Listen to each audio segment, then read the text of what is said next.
नमस्ते साथियों। आज मैं subject estimating costing and electrical and design of electrical installation का जो चैप्टर नंबर 2 है, general principle of estimating and costing, जिसका जो सब कंटेंट है वो overhead charges and supervision charges के बारे में मैं डिस्कस करना चाह रहा हूँ यहाँ पर।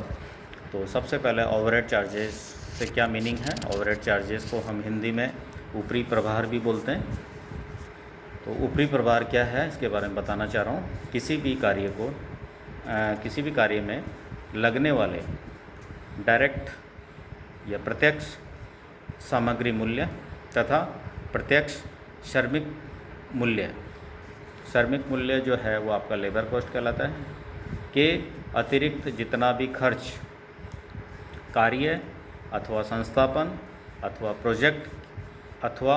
प्रोडक्शन को सुचारू रूप से चलाने में आता है, जिसे हम ऊपरी प्रभार या ओवरहेड चार्जेस कहते हैं। ऊपरी प्रभार के अंतर्गत इनडायरेक्ट सामग्री लागत, जैसे हिंदी में बोल रहे हैं अप्रत्यक्ष सामग्री लागत,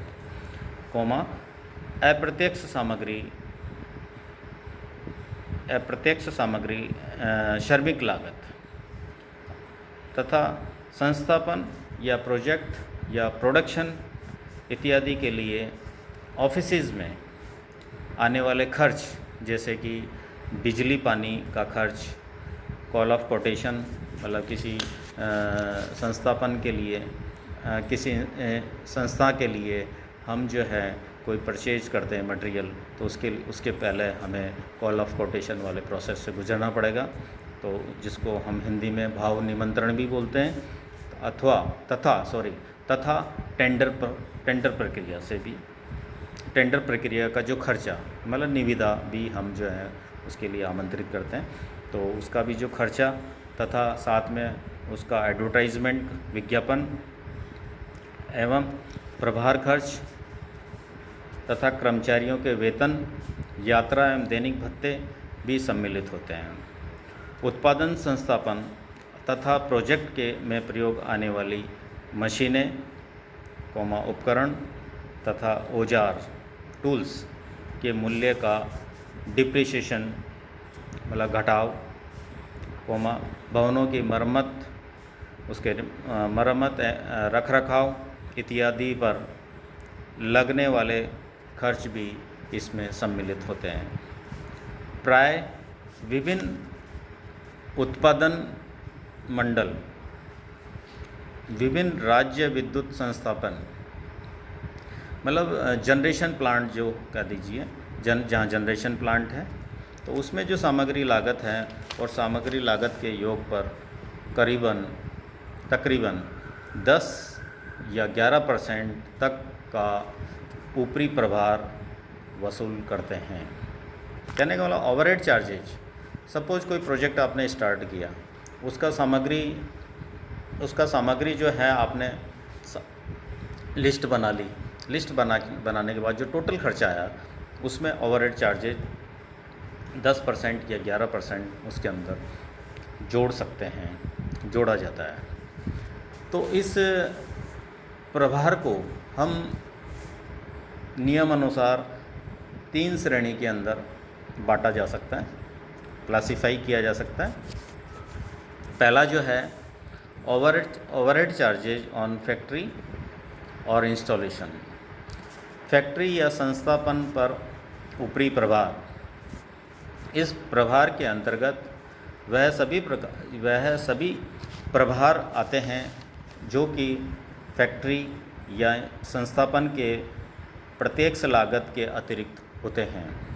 जैसे बिजली पानी खर्च, भवन टैक्स, बिल्डिंग टैक्स जिसे बोलते हैं, तथा मशीनों एवं उपकरणों